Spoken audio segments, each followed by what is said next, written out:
Update nga tayo sa ating Gilas Pilipinas at sa kanilang exhibition games kontra nga sa Manawatu Jets, isang NBL team sa New Zealand. So far magandang ipinakita ng ating Gilas Pilipinas at hindi nga sila nagpatalo sa Manawatu Jets partida. Dahil home court pa yan ng Manawatu Jets, ngunit tinambakan lamang sila ng ating Gilas Pilipinas. At lumabas na nagbunga ang ginawang training camp ng ating Gilas Pilipinas sa Brisbane.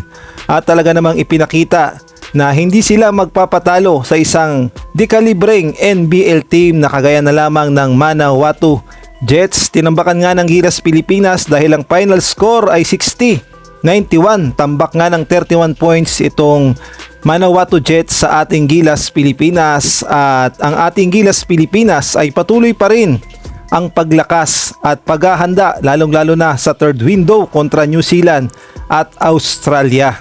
At sa ipinakita nilang performance, ibig sabihin lang ay handa na sila para sa matinding laban. At tuwang-tuwa ang ating mga kababayan dahil nakita nila ng personal ang ating national team. Siyempre nakakamiss din yan dahil nandyan sila sa Auckland, New Zealand. Kaya naman napakalaking pagkakataon na masuportahan ng ating national team.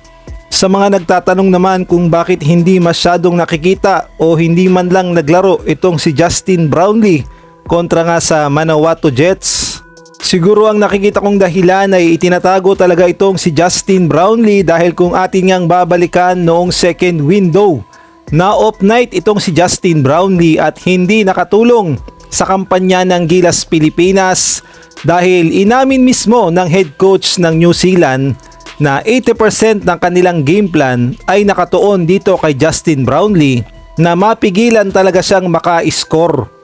Kaya naman sa pagkakataong ito, iniiwas siguro si Justin Brownlee na muling ma-scout dahil malaking bagay at malaking tulong si Justin Brownlee sa third window dahil napaka-crucial ng ating magiging laban dahil do or die na nga yan at kailangan talagang manalo ng Gilas Pilipinas kontra New Zealand o kaya naman sa Australia upang umusad tayo sa 2027 FIBA World Cup sa Qatar.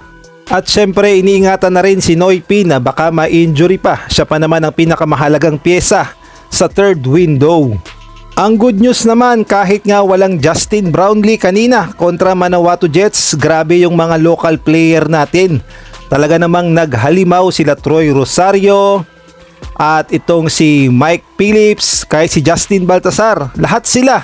Grabe yung ipinakita nilang energy, team chemistry, effort upang tambakan ang dekalibreng Manawatu Jets at siguradong magagamit nila yan sa third window kontra New Zealand at Australia. At hindi lang si Justin Brownlee ang gagalaw, kundi magkakaroon din ng local efforts. Ngunit hindi pa dyan nagtatapos ang exhibition game dahil makakaharap pa ng Gilas Pilipinas ang mas malakas na Franklin Bulls.